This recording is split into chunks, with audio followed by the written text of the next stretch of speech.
Well, good evening, everybody, and welcome to another edition of the Alan Major Show here at Wild Wing Cafe, 711 West Mallet Creek Church Road. We're here until 8 o'clock, so come on by and grab some dinner, and we'll talk Niner basketball until 8 o'clock tonight as the Niners get set to take on the Dayton Flyers on Wednesday at Halton Arena.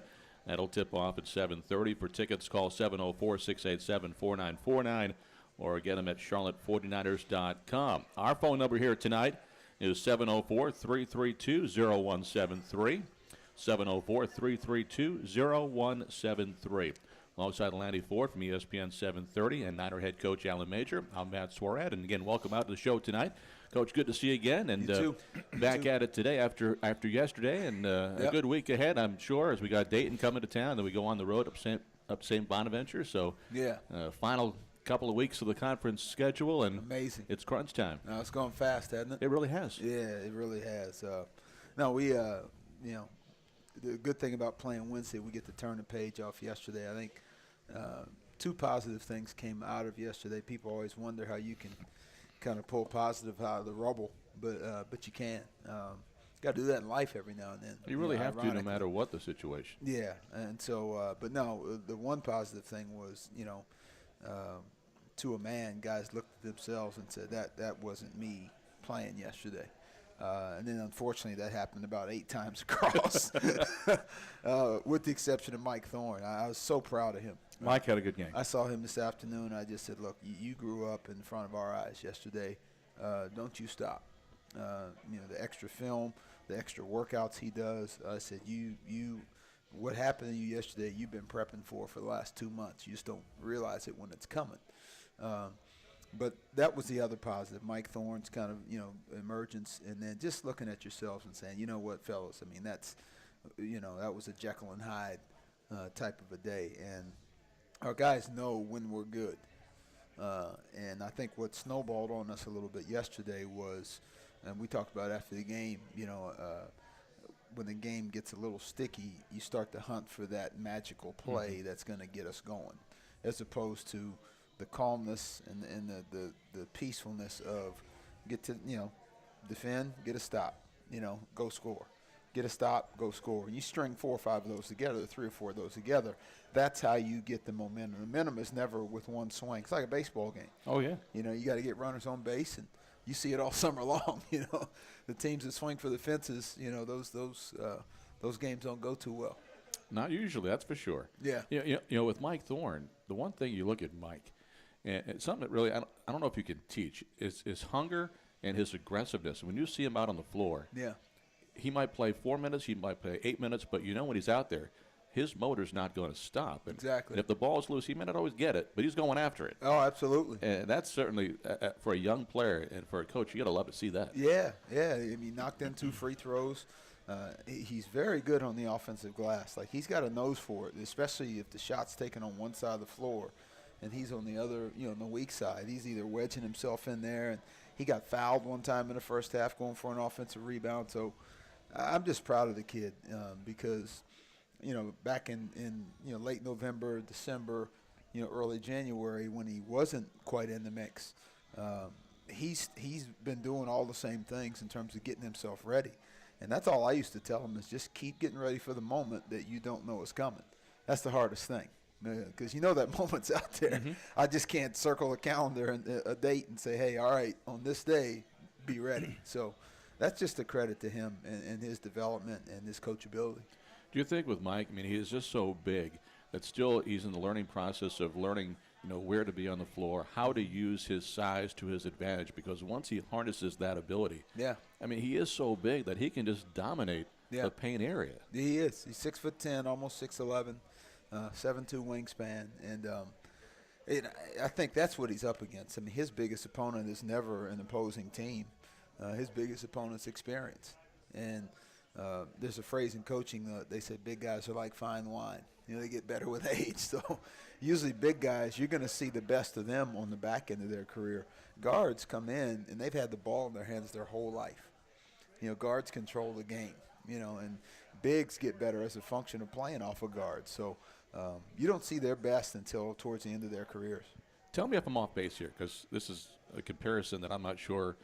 I'm not a scout. So you look at where he is and his raw ability on the offensive side, because he's got pretty good hands. He's learning the footwork. You guys had him doing an awful lot of that stuff in the offseason last year to really get better at just, knowing where to move. Mm-hmm. But you look at where he is now and where he could possibly be, and then I go back and look at a guy like Andrew Nicholson that played at St. Bonaventure. Right. And what he did in his 4 years and the player he became, similar body type, almost like if we can even get like a fraction of that, right, that's a pretty good player. No, and you're talking about a guy's a redshirt freshman out there. So, this is his first true, where you're really getting some burn. So to go out and have a day like that against a very good team, there's a lot of guys that come off the bench and not done well against them. So I thought he did very well. One of the things that I noticed after the game is he had a good game individually. I mean, for the minutes that he was out there, he produced well. But you could see it on his face, the disappointment of how the team did not perform well, even though he honestly did his part, probably more than you expected him to do. Absolutely. But the disappointment that he had because the team didn't have success. Yeah. That says a lot about a kid. Oh, I mean, we'd all love to have 15 of those on our roster because, unfortunately, the I don't even know if this is a word, the meanness, the I part of the game is so permeated, college athletics from, youth to AAU ball on up that, there's kids that have scored 27 points and lose by 27 and be perfectly content. Right. And never get bat an eye. So that just makes you love the kid all the more that, he did well and he performed well, but, he was bothered by it. There's no doubt. Am I not thinking, we may have talked about this at some point about Big Mike, but as far as his physical age, he's a little bit on the young side for his class also, too. So from a body standpoint and maturity and control of that body, he's a little bit young, even though he's a redshirt freshman. He is. Mike's birthday, he didn't turn 18 until the month of May, basically right before he graduated high school. So, you get a lot of kids turn 18 in that fall of their senior year. So he's 6 to 8 months, close to a year behind most kids his age. So, you throw that in there as well. And I've seen guys at his stage as bigs, the path they've traveled to get better. He's got a tremendous future because it's hard to find guys that can run and catch and got bounce off the floor and play with energy. He's coachable. He enjoys it. He's a good student. I mean, we just felt like he was a real steal when we got him. And, he's not going to get any worse. Right. That's the best part. I mean, he's only going to go sky's the limit for him, I think.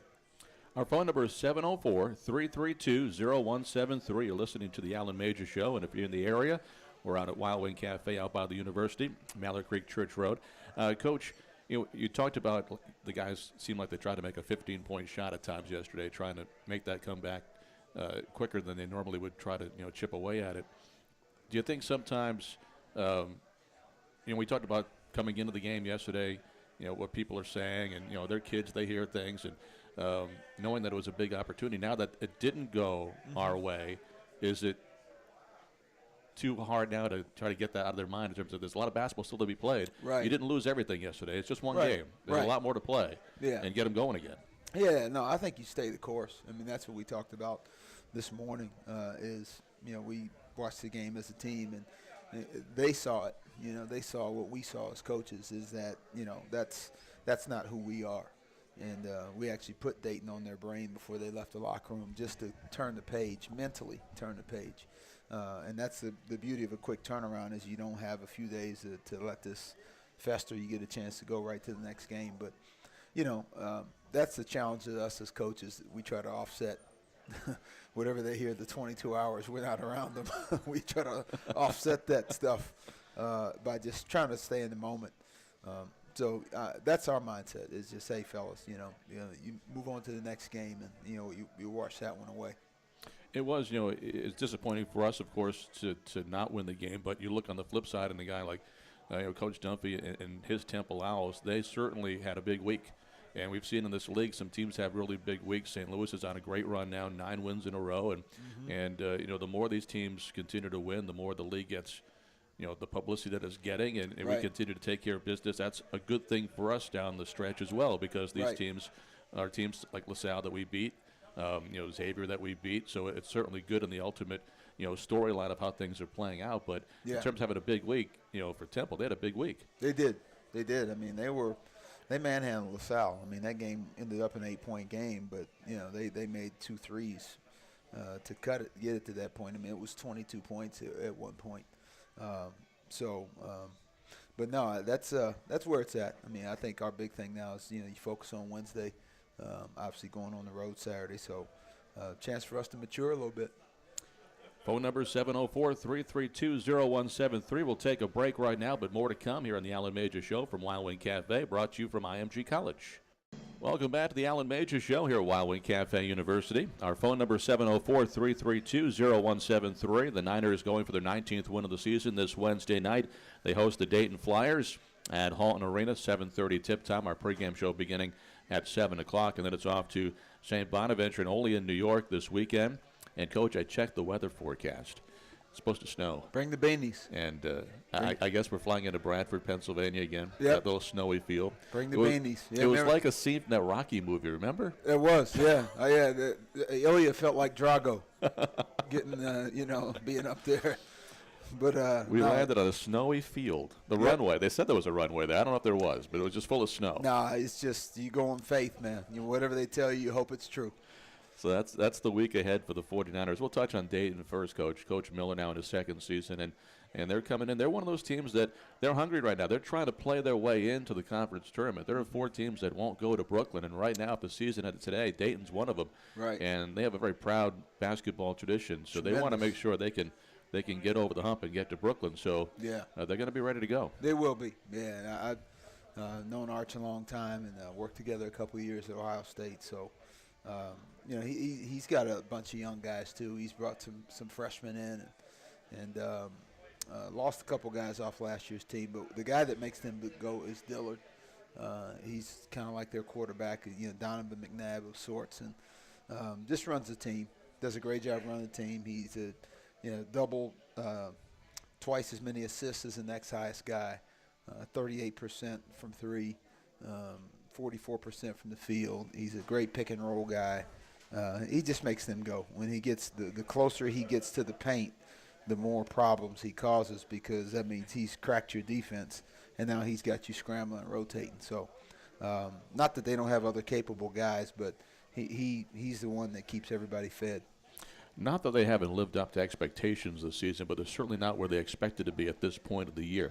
What's been maybe one of the differences as to why they're below 500? It's funny. I mean, I'm looking at their numbers. They're one of the most efficient teams in the conference. I would say, not to speak for Arch, but it would probably be they turned it over a little bit more than they'd like. They're right around 15, 16 a game.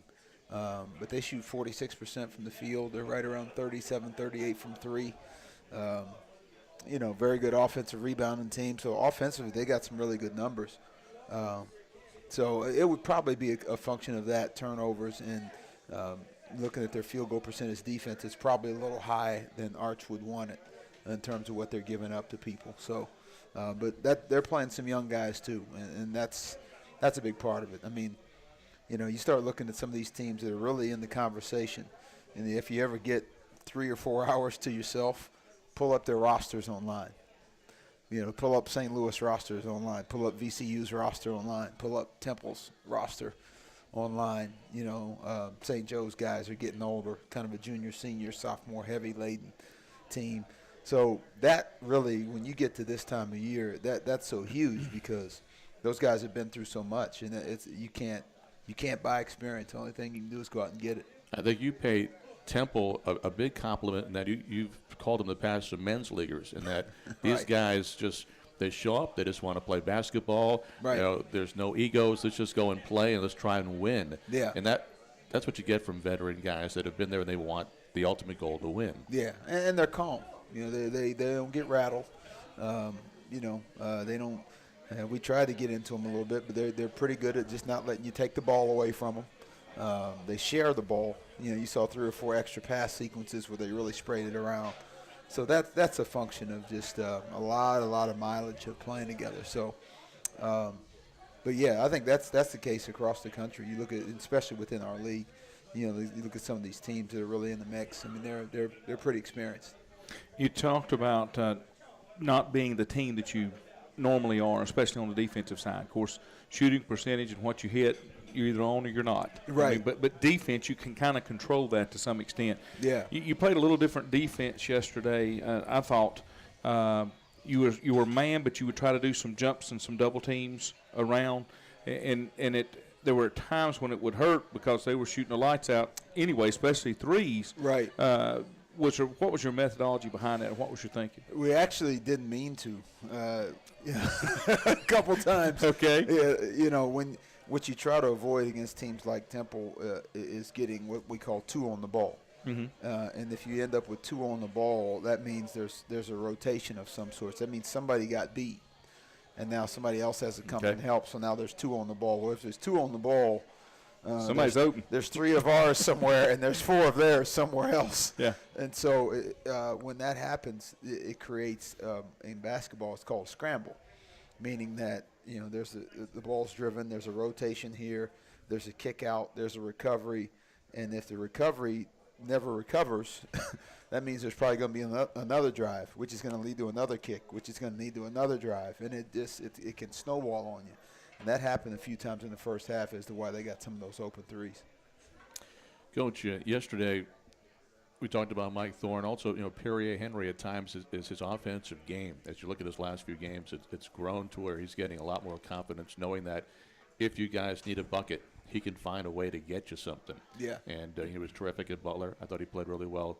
It was a big shots in St. Louis. And even yesterday, there was a time where the offense was sputtering, and he was just trying to find a way, and he made a couple of big shots. And you see the growth in his game in that area. Yeah, you do. And I think he's starting to become one of those guys, when it does get a little stagnant, it's a nice problem to have when a guy says, you know what, I'm going to try to go make something happen. I've coached teams where guys have been that way, and it's been a little bit selfish and a little bit greedy, like, I'm going to make something happen for me. Right. And P's different. If he does that, you can always bet that he's doing it for the team, and he's trying to make something happen for us. So, but no, he's growing in that regard. I mean, I think his mid-range in-between game is getting a little bit better. You kind of have that A, B, C range in basketball, whereas the A range is the rim, B range is in between, C range is beyond the arc. And he's getting good at that B range in between.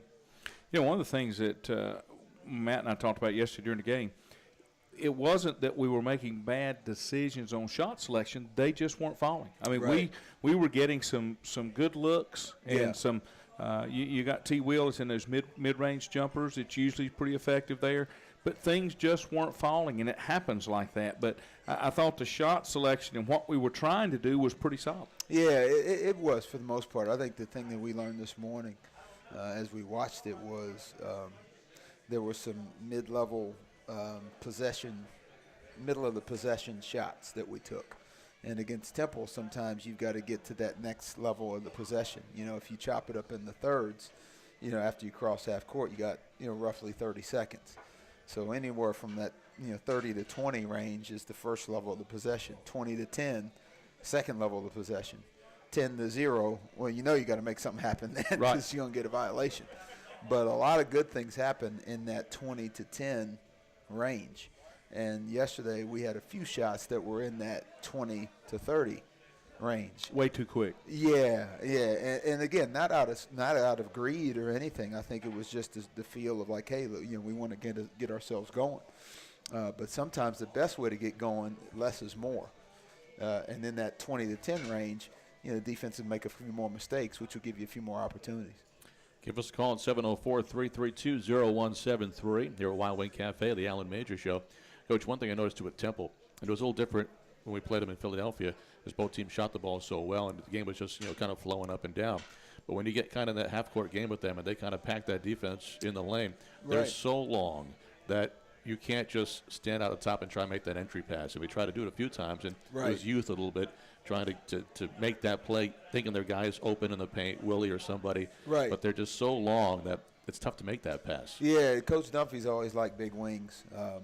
I actually do too. the fact that, we got guys like Vic, 6'7", Terrence 6'5", guys like that. And Coach Dunphy's always had that. They had the Moore kid last year, Ramon Moore, that was about 6'5", Randall. Even their point guard, the kid from Argentina, was about Fernandez. 6'3". He was a good-sized kid. So he's always liked guys like that. They have good size. He can jump up and shoot over you. And then Wyatt, is 6'5", and then he actually plays some point for him, believe it or not. So that's always been something in Fran's book, just to have some size.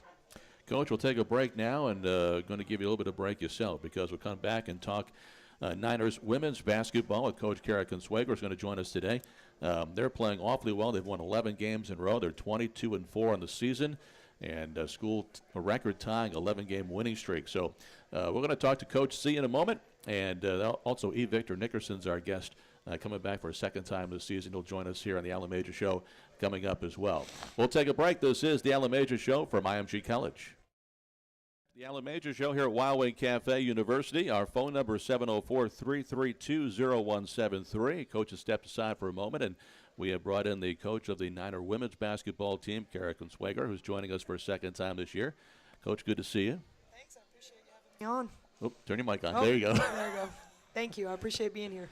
And you guys are having a fantastic season. And also, by the way, folks that are listening, if you want to call in and ask Coach a question, again, that phone number is 704-332-0173. Talk about how the season's played out right now. 11 consecutive wins, which is fantastic. But I think another number that's really impressive is you're 10-0 in true road games.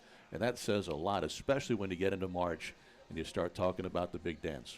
Right. A lot of people have asked me kind of about this winning streak that we've been on, which has been pretty remarkable.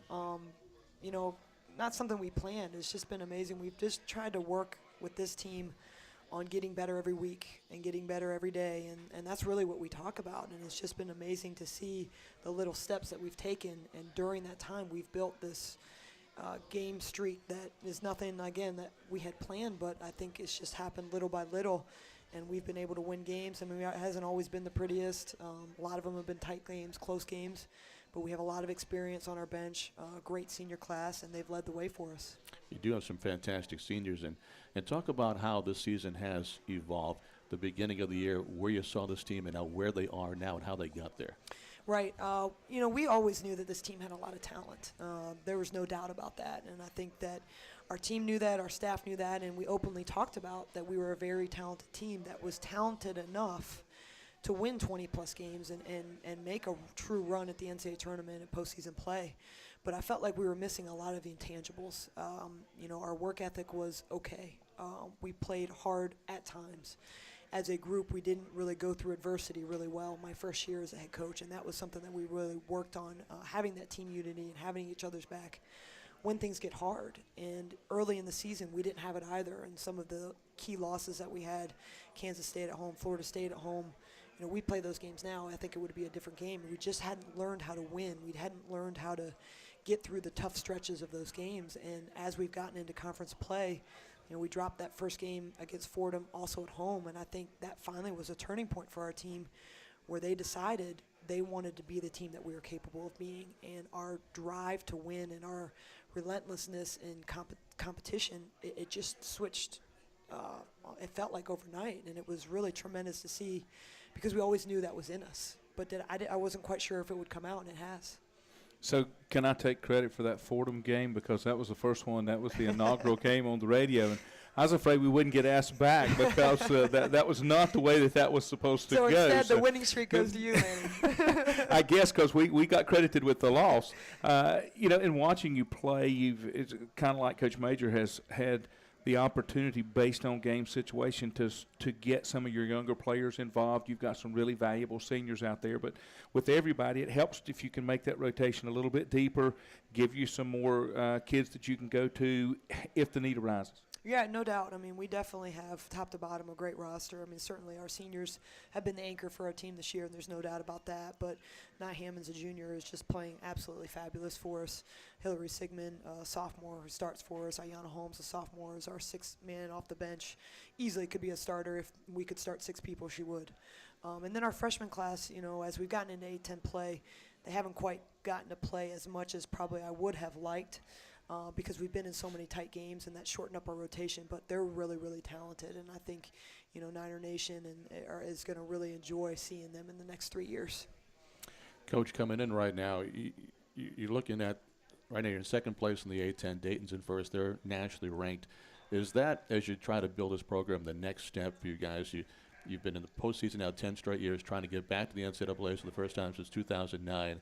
As you continue to build this program, that's the next kind of wall to knock down to get in the top 25 and be considered year in and year out one of the top programs in the country. Absolutely. I mean, that's why I came to Charlotte, because I feel like the foundation has been built here of being a tremendous institution, a tremendous women's program. But we all feel like that there can be more. Me, my staff, I mean, that's why we're here. And we want to be one of those elite, mid-major schools, as they say. Like you see Butler on the men's side, VCU on the men's side, Dayton on the women's side has become that in a lot of ways too. And that's certainly what we're striving to become. I think folks that maybe aren't familiar with the program and think, well, the one conference loss was Fordham. That's not a bad loss. Fordham's pretty darn good. A few years back, that program's come a long way. A few years back, that was a 4-win team. So that's not a bad loss. No, not at all. I mean, they've won 20 games, I believe, this year. They're knocking right on the door to the NCAA and definitely postseason play as well. So, I mean, that's the great thing about our team this year. We have not had a bad loss, and I think that's what helps strengthens our resume, and it's made people start to think about Charlotte women's basketball on a national level, where that wasn't happening earlier in the season. Because, yes, have we won, over 20 games? Absolutely, but we also haven't lost any of those, that you can't lose. We know Jennifer Haley is a great player, but you look at some of the things she's done recently, 12 straight games with double-doubles. When you're as good as she is, she's going to draw those extra double teams, and teams are keying on her, but she's still putting up these kind of numbers. That's pretty impressive. That you're exactly right, and that's what amazes me about it, because every game plan that an opponent comes in, it's to stop Jen Haley, and no one's been successful doing it. She's seen double teams. She's seen triple teams. She's seen guards digging in on her every time she touches it. It's just been tremendous, and her production has remained the same regardless of the game plan. Now, you have to credit her teammates a lot because of that. She's not all that we have. I mean, Amanda Dow is having a great senior year, nearly averaging a double-double herself. But we've had games where it's almost every different player has been able to step up and help contribute to that win and help kind of take that load off of Jen. Hillary Sigmunds has great games. I mean, she can shoot the lights out, and that's helped stretch the defense. It's really hard. They can't help off her at all. If you help off her, we know to make that extra pass, and she's knocking down the three. Jay Forney has stepped up and had some double-figure games. Ayanna Holmes has come off the bench when maybe Hillary or Jay hasn't played quite as well and finished games for us with double figures. So it's just been really neat to see us step up as a team to win these games. Now, the last Niner that's been a conference player of the year was Eddie Basden, our last year in Conference USA, which it seems like was forever ago, really, about 8 years. For the Niners women, they've not had one since Wilson in 1986-87, Kristen Wilson. You think Haley has positioned herself to be right there in the final, tally of getting that? I do. I mean, certainly I'm biased. I'm her coach. But, I've prepared for every team in this league other than Dayton, who we don't play this year. I've watched it. We've either played them or we're preparing for them this week. And I just don't see a player who's been as consistently good as Jen has. I mean, there's a lot of tremendous players in this league. There's a lot of really good post players in this league.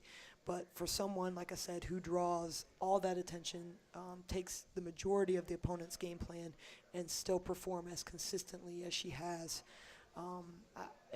there's no doubt in my mind that she's the best player in the league this year. Well, you coach for and the players play for this time of the year, getting towards the conference tournament, the postseason. But I guess it's somewhat bittersweet too. I mean, senior night's coming up, a great senior class, and this now your second season, and you want to continue to build a program. But, a great part of this history is going to come to a close pretty shortly. Absolutely. I think it will be bittersweet on Thursday night when we have our senior night, because I really felt like, these three seniors are special to me because, when I came in here at Charlotte, I really felt like the three of them, even last year, really accepted me as their head coach. And then that's not to say necessarily other people didn't, but I just always felt like those three said, you know what, you're our coach and we're going to go with you. And then they've had my back and they've believed in what I've asked them to do. And that's just been really special to have that, and then to see how their careers have taken off as we've been able to do it together. And that's been really neat. And I'm so proud of the three of them and who they are as people, how much they've matured over the 2 years I've been with them. You know, all 3 of them are going to graduate this spring in May, which is just incredible. And so, you know, we have a long way to go, so there's no time to have any tears or anything yet. But certainly, you know, bittersweet is the right word for Thursday night. Well, Coach, enjoy Thursday. Good luck the rest of the way. Congratulations on a great start so far, and I know it's going to be a great finish for you guys this year. Thanks for taking the time today. Yeah, thank you so much. Niners women's basketball coach Cara Consuegra. Check out the senior night coming up. That's this Thursday, and again, they're 22-4. They're 11-1 in the conference, 11 consecutive wins, which is a school record. So again, that's just a fantastic season so far. Phone number 704-332-0173. The Allen Major Show will continue with more. E. Victor Nickerson's going to join us next here from Wild Wing Cafe from IMG College. Nickerson open left side, drives baseline to the bucket, slashing to the rim, and he scores, and a foul. Strong move by E. Victor Nickerson, and the and one. There you have it, a highlight from one of his baskets this season. Niners sophomore from Atlanta, Georgia, E. Victor Nickerson. Welcome back to the Allen Major Show here at Wild Wing Cafe. Our phone number is 704-332-0173. And our special player guest today is E. Victor Nickerson, brought to us by Ortho Carolina. E. Victor, how you doing? Pretty good. How about you? Good. Good to see you again. You too. And, you know, disappointing game yesterday, but overall, fantastic season. And I know you're having a lot of fun. How's it been so far? It's been great. It's a great ride for us. Just got to get over the hump right now and get back on the winning streak.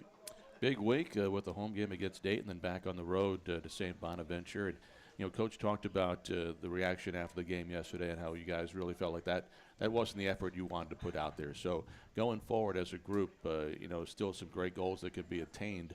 What are you looking for the game coming up on Wednesday against Dayton? Just getting back to the basics and starting with energy and playing tough defense and having our defense start our offense.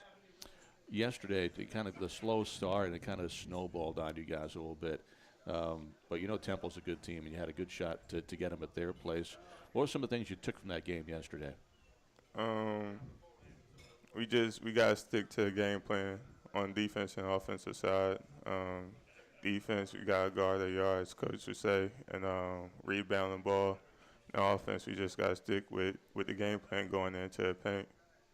We've talked on this show today about your teammate Mike Thorne and his day yesterday, and again, it was bittersweet with the outcome. But I know as your teammate, you are very happy for Mike and the way he played. Tell us about the reaction today when you guys talked to Mike and you know how he played yesterday. I actually haven't seen him today. I've been stuck in class. Well, that's a good thing. But after the game, did you guys talk to him at all? I talked to him a little bit. He's excited for him, but like you said, it was bittersweet. We still took an L. So. But knowing that you guys can go even deeper now on the bench, I mean, another guy that come off the bench and provide ways to help you guys win, and we've seen all season long where you know there's a lot of you know there is depth on this team, and you know we've had some injuries, and you guys have been able to overcome that and next man up kind of mentality. Yeah, that's just big for us. I don't know. It's just big for us. If somebody gets in foul trouble, we know next man's coming in and the energy level's not dropping and everything. When you're out there, one of the things that I've noticed when you do start to get into that rotation, you guys seem to move around your sort of interchangeable pieces based on where you play on the floor. Do you think that makes you better, or does it take a little something away from your game being able to switch? No, it makes us better. It's always good to be versatile instead of just having that one position you play. It's like it messes up the opposing team's defensive and offensive coaching or whatever. Yeah, because they've got some guys that when they're on defense, they probably don't want to be in certain areas of the court. But if they're already assigned to you and you kind of switch off into a different type of offensive position, I could see where that would cause them some problems. Yeah, it'll have to change up what they're doing on the defensive end or the offensive end. Our guest tonight is Niners sophomore E. Victor Nickerson. As you look at your game, and one of the things I've seen this year from you is the added confidence off the dribble, driving to the basket. It seems like you've worked really hard in that part of your game, and tell us, you know, where you feel like your game is right now compared to where it was last year. It's a big difference. I'm feeling, like you said, I'm feeling way more comfortable in my game. And I just have to keep working on it. You know, one of the things that your aggressiveness to the basket, you know, that's certainly helping on the offensive side for the Niners, giving another option And you guys have been certainly an inside-out kind of team trying to get inside first. And you feel like that's the strength of this team right now? Yeah, it is. Once we get the inside going, it opens up the drive for us as they might double down on our bigs, and it opens up the open shots in our drives. Now, we haven't had a chance to talk to anybody since the win against Butler. And that was certainly has to be one of the highlights of your short time with the 49ers, to go to Hinkle Fieldhouse and beat a team that was ranked 10th in the country. Yeah, it was great.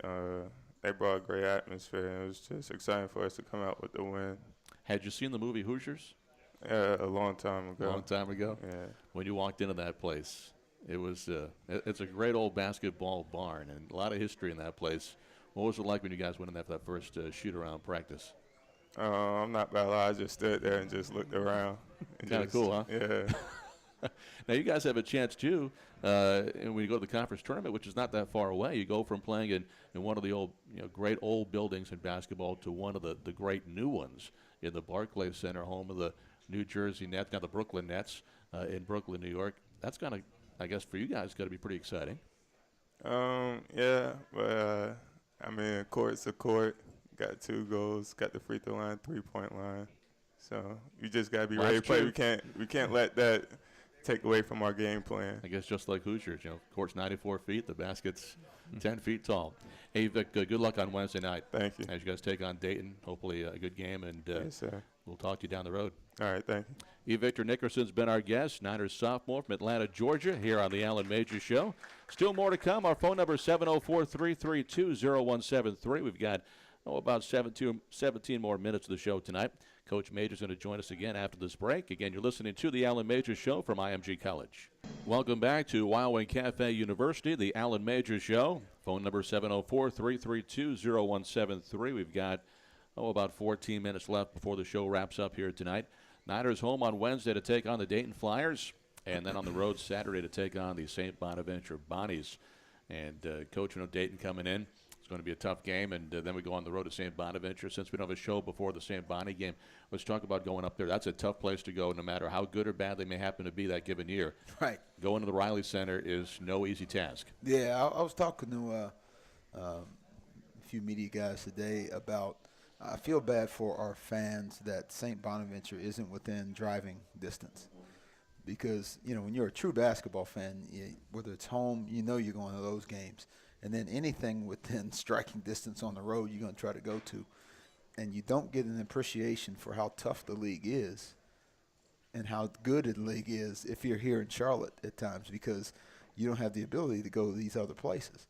And that's one of the best home environments. Obviously I love ours. I'll put ours up there with anybody, but that's one of the best home environments in this league. It's just a dictionary of names that you get called as you're walking out onto the court and throughout the game. And they're right on top of you. The students are right across from your bench, and they're on you. From the tip to buzzer, they are on you. So tough place to play. I'll tell you what, for folks that have been up to Appalachian State to watch a football game up at the Rock, that is the football equivalent of going to St. Bonaventure, because when you go to Boone, there's nothing going on except that football game on a Saturday. Yeah. You go to Ole in New York, there's nothing going on except the university and a basketball game. Yep. That's their big game. Yeah, no, we're going to get some a gourmet meal at Applebee's the night before. And Stay at the Country Inn? Yeah, Country Inn right there. Good continental breakfast, and we'll lace them up. But it's a tough and Mark's done a tremendous job up there. You have a guy drafted. What was Nicholson, 19th draft pick, something like that, 22nd? Yeah. I think he was top in that. 25, I know that. Yeah, and just the maturation of his game and what it did for them and their program and what Mark's done. It's tremendous. It cannot be an easy place to recruit to, and it's no offense. It's just snowy and it's cold. Nicholson came out of Toronto, I believe. Yeah. So used to the cold So it weather. was going south. That was good. Yeah, it went south. Got warmer. But just to see what they've accomplished up there, because it is not easy. Coach Barron did a good job up there before leaving to go to Rhode Island. Yeah. But it's not an easy place to win. No, it's not. And it's more mental.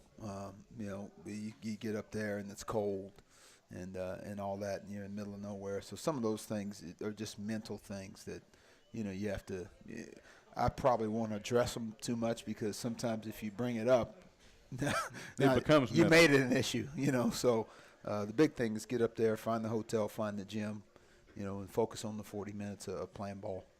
It is a hard place to get to. We will charter in going to Bradford, Pennsylvania, but just a quick funny story. A few years, I can't remember the first times we went up there. Our bus driver, we were coming from Buffalo, and our bus driver took the wrong road.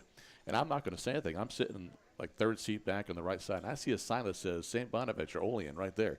And we go flying by it. So I'm thinking, well, he's got a better way to get there. I don't know where I'm going. Yeah. Hour and a half later, we're still on that road. It took us 3 hours from the airport to get to St. Bonaventure. That was not a good way to start off what is a tough trip. Right. Yeah, no, last year, like you were saying, we landed on a bed of snow. They said it was a runway underneath somewhere. So, but thank goodness those wheels eventually came to a stop. Bobby just sent me a text and said Nicholson was drafted 19th by Orlando. Yeah. So he's back there. He's back there doing the homework. Yeah. I was going to ask you. He's like stats with Mike and Mike. He's always there. His job was always to make me look good. Right. When you talk about schools like that, most of the time people think of Cameron Indoor, they think of the Dean Dome, but really what you call the mid-major schools are the ones that are really the heart and soul that you don't see atmosphere till you go to schools like that. You don't, exactly. Yeah, and that's why I've always felt, just bad for our fans, being where we are. They've never really gotten to see how hard it is to play at St. Joe's. Back when they were alumni gym. Yeah, back when it was really a small place. Yeah, St. Bonaventure, places like that. Dayton. At Dayton.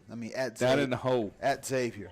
It's just some of these places are just tremendous, tremendous home environments. And that, on the flip side of silver lining, when you go to Conference USA, they're going to get to do that, kind of 4 times across, easily driving, between UAB, East Carolina, Old Dominion, and Marshall. Yeah. So even Middle Tennessee State's not that far away outside of Nashville. Right. Just recent addition. Exactly. Yep. So there's a lot of opportunities that way. Up against a break, we'll take that timeout right now. Still a little bit more to the show, and when we come back, you want to give us a call. The phone number is 704-332-0173. You're listening to the Alan Major Show from IMG College. Welcome back to the Alan Major Show. About 5 minutes left of the show. Our phone number is 704-332-0173. Niners home against Davidson on Wednesday, then at St. Bonaventure on Saturday. We got to play those guys again, huh? You said Davidson. That's at Davidson? Did a home and home. We got home and home in this. Davidson, they both start with a D and the second letter's an A. You're close. I got to talk to Judy. Talk to Judy on the scheduling here. She slid one in. Yeah, you made him jump there, man. Oh, he was like, whoa, we got to play them again? I'm thinking we got a doubleheader. It's Davidson at 4 and Dayton at 7:30. It's been a long day. You got Dayton coming up on Wednesday. Okay. All right, break it down for us. Transition D, first off from a defensive standpoint, making sure that Dillard doesn't get inside the three-point line on the break, because if he does that, then now he can really influence what they want offensively, and then keeping them out of the paint. They're kind of a 2-point team first, similar to us, although they shoot the three better. They really try to get that ball inside. So that's 2 things: just no easy baskets, transition D. And then just doing what we do offensively. We want to attack and transition off those stops. And then in the half court where they're pretty much a man team. They don't play any zone. But just getting what we want from an offensive standpoint, playing inside out. When you look at it, Dayton has surprised a few people this year, but it's usually been at home. Mm-hmm. I guess it's better having them down here than up there. Yeah. You've got your 6th man, but do you think your kids seem to respond better when they're at home?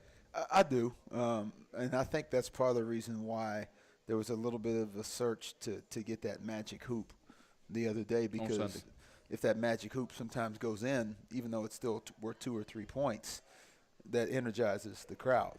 And then you see the ball go in and get you going a little bit. But we've got to bring it, on Wednesday. They're kind of a wounded bear, haven't won on the road yet, still trying to find their way on the road. Tremendous team at home, but it's good to have them here in that regard. But, we told the guys, being at home, it's great, but it doesn't entitle you to anything. You still got to go out and play. Being this late in the year, was the 8 days between games, you think that was a negative? Not to make excuses, but, it was your second week off in about a month. That's kind of odd. I thought, we were pretty good in terms of how we handled it. I thought the guys were fairly fresh. that's always one of those, rearview mirror deals. I mean, if we come out yesterday and win by 12 and like, hey, let's get another bye week. So you can always, as a coach, you always do that to yourself all the time. But I don't think it was. I think it was just, the game itself got off to a rocky start, and we just didn't quite get any traction to ever become ourselves. Got a few minutes left of the show, and our first call, Dave is on the line. Dave is going to join us. How you doing, Dave? Hey, Matt. How y'all got? Good. You? Good. By the way, it came over as Dayton on the radio. So, Coach, don't have to worry about Davidson. It clearly came over as No, I thought I had to talk to Judy tonight on the way home about our schedule. It was okay. Hey, last Saturday, good game. I mean, we hung in there and made some runs for it. So I thought you guys did great. And I know you're getting ready to wrap up. So we'll be there Wednesday night. Thank you, buddy. Shouting for you against Dayton. Let's get a big win. So y'all take care. Appreciate it. Thanks for the call, Dave. All right, see you, man. So back at it on Wednesday. Game time is 7:30. That means our pregame show starts at 7 o'clock. And got a couple minutes left to show, Coach. How about a quick little, your thoughts on St. Bonaventure and what we'll need to do up there? They're more guard-oriented this year. They've got a couple guys back, from last year's team. But when you lose a guy like Nicholson, that just shifts your focus a little bit. And so they're a little bit more guarded. They can really shoot the three ball. They got some guys that can get going without having done a ton of work on them personnel-wise. That's the impression I've gotten. I mean, people forget they went to Temple and won. And for the first time, I believe 30 tries. Yeah. If that's not right, right around there. So they're explosive. They can score, and they're extremely confident. So we'll have to pack our defense and put the toughness in the back of the suitcase. And before we wrap up the show, again, want to say good luck to the United women's basketball team as they have senior night coming up on Thursday. Head out to Halton Arena, and they're taking on VCU at 7 o'clock this Thursday. Senior night, Amanda Dow, Jay Forney, Jennifer Haley, and plus manager Corey Grady, all going to be honored for senior night, having a great year, and hopefully you guys get out there and support them. Absolutely. No, I'm so happy for Cara. It's funny, we don't you cross paths during the season, so you don't get to see each other a ton, but most of our conversations come in the hallway. and it starts out 2 minutes and it ends up 10 minutes. Sometimes you're patting each other on the back, sometimes you're sharing woes, but she's just done a fabulous job. I mean, people don't realize how hard it is to take over somewhere, and you're trying to change, culture and a mindset and all that. And it's just been fun to watch. So I couldn't be more happy for her. All right, guys, that'll wrap it up from here from Wild Wing Cafe. Come out Wednesday night as we take on Dayton, and be a big game for the 49ers. Get back on the winning track, and also the women's senior night on Thursday night at Halton. For Matt Squarehead, Coach Alan Major, I'm Lanny Ford. Have a good evening, everybody.